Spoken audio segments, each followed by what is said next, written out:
后来最近这个台海的情势真紧张，中国加强对台湾施加压力，解放军的飞机一度飞过海峡的中线。有风声讲，咱的空军打算要来派出到 F-16的战机进驻澎湖，因为战机伫澎湖起飞，比伫台湾本岛起飞会当加出到6分钟，紧急来应变。也毋过针对这个风声，国防部并无做出到回应。F-16战斗机接到任务，紧急升空，为了阻止中国解放军超过海峡中线，空军除了伫澎湖马经基地进驻 IDF 建国号的战斗机，听讲未来在台北季风的时，会改派 F-16战斗机为台湾的空防加争取6分钟的紧急应变时间。以往天军部队大概到了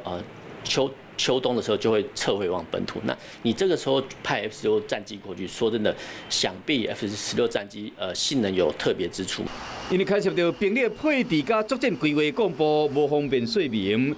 美中台军事动作不断，中国解放军伫22到26伫黄海进行实弹演习，结果美国方面伫25派出一台 U-2的侦察机，直接入去到演习的禁飞区，侦索解放军的动态。中国国防部抗议，讲美军是伫呛赌，严重干扰中方正常演训活动，严重违反中美海空安全行为准则。美军呢，不管会出动所谓侦察机或是驱逐舰，其实